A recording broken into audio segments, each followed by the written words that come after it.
বাংলাদেশ যেন একটা অন্যরকম দেশে পরিণত হয়েছে এই সময়টায়, ঠিক যখন আমাদের প্রিয় দল যে দলকে নিয়ে, যে টিমকে নিয়ে, যে দলের ক্রিকেটারদের সামর্থ্য নিয়ে, এন্ড ডেফিনেটলি এটার পক্ষে যুক্তিও আছে, দলের পরিকল্পনা নিয়ে অনেক ধরনের বিতর্ক ছিল, সেই দলটা শুধুমাত্র এশিয়া কাপের টপ 4 সুপার 4-এ কোয়ালিফাই করেনি।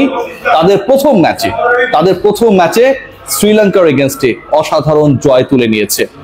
যে বাংলাদেশের চেজিং অ্যাবিলিটি নিয়ে সবসময় প্রশ্ন ছিল, সেই দলটা অলমোস্ট 170 রান চেজ করেছে।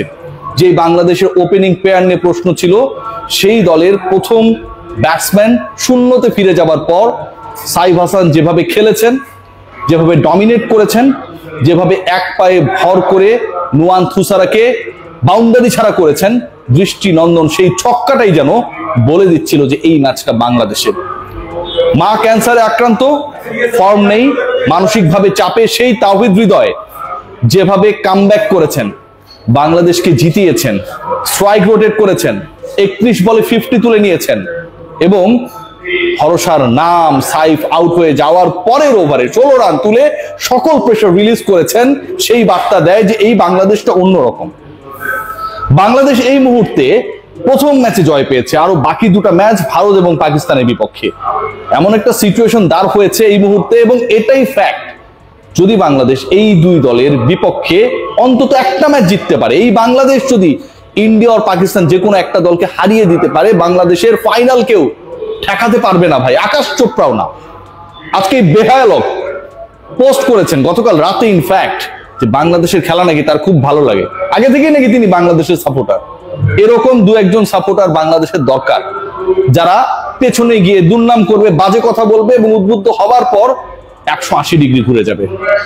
বাংলাদেশ দলকে নিয়ে কেন স্বপ্ন দেখছি, আর একটা জয় প্রয়োজন, এবং ভারত পাকিস্তান এই দুই দলের মধ্যে যে কোনো একটা দলকে হারালেই বাংলাদেশের ফাইনালে যাওয়াটা খুব অসাধারণভাবে সম্ভব। সবচেয়ে বড় ব্যাপার যেটা বাংলাদেশের, যদি আমরা খেয়াল করি যে সবশেষ সিরিজগুলোতে বাংলাদেশের রেজাল্ট, সবশেষ সিরিজে 3টা সিরিজে বাংলাদেশ টানা জিতেছে। বাংলাদেশ এশিয়া কাপে ঢোকার আগের সবশেষ 8 ম্যাচে 6টায় জিতেছে। এশিয়া কাপে এই দলটা ভাই সবশেষ যে 4টা ম্যাচ খেলেছে তার 3টায় জিতেছে, ব্যাক টু ব্যাক ম্যাচ জিতেছে আফগানিস্তান এবং শ্রীলঙ্কার বিপক্ষে।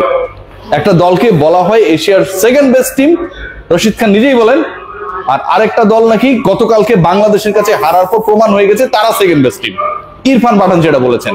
তো এই যে ঘটনাগুলো ঘটেছে, এই যে আলোচনাগুলো হচ্ছে, বাংলাদেশকে নিয়ে কেউ আলোচনা করে না, বাংলাদেশের পারফরমেন্স নিয়ে কেউ আলোচনা করে না, বাংলাদেশের টানা 3 জয় নিয়ে কেউ আলোচনা করে না, বাংলাদেশের টানা 3টা সিরিজ উইন নিয়ে কেউ আলোচনা করে না।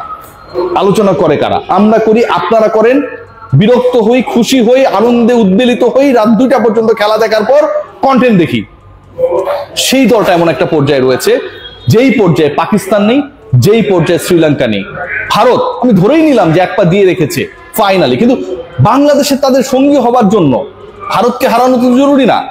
বাংলাদেশ জাস্ট যদি পাকিস্তানের বিপক্ষে ম্যাচটা জেতে, তাহলেই বাংলাদেশ ফাইনালে চলে যাবে। যদি নাও জেতে, ভারত পাকিস্তান এই যে ম্যাচটা হবে, এখানটা আমরা ধরে নেই যে ইন্ডিয়া জিতে গেল, পাকিস্তান বাংলাদেশকে যদি হারায়, আবার শ্রীলঙ্কা যদি পাকিস্তানকে হারায়, আর শ্রীলঙ্কা যদি ইন্ডিয়ার কাছে হেরে যায়, তাহলে ভারত ছাড়া বাকি 3 দলেরই একটা করে উইন হবে। বাংলাদেশ যে লাস্ট ম্যাচটা জিতেছে, রান রেট যদি বেটার থাকে, এই একটা জয় নিয়েই বাংলাদেশের, সিরিয়াসলি বলছি, ফাইনাল খেলা সম্ভব। একটা জয় নিয়েই সম্ভব। সেই জায়গায় পাকিস্তানকে যদি বাংলাদেশ হারিয়ে দেয় 25 সেপ্টেম্বরে, বাংলাদেশের ফাইনাল কেউ ঠেকাতে পারবে না। এই দলটার এই মুহূর্তে সবচেয়ে পজিটিভ জায়গা কোনটা? মুস্তাফিজুর রহমান যে সময় দরকার ছিল, যে সময় জ্বলে ওঠার প্রয়োজন, যে সময় মুস্তাফিজের পারফরমেন্সটা আমরা এক্সপেক্ট করছিলাম, he did his best. Towhid Hridoy almost তার লাস্ট ম্যাচ খেলতে নেমেছিলেন, বাদ পড়ার জন্য একটা অপেক্ষা, হৃদয়কে কেন ছেটে ফেলা হয় না।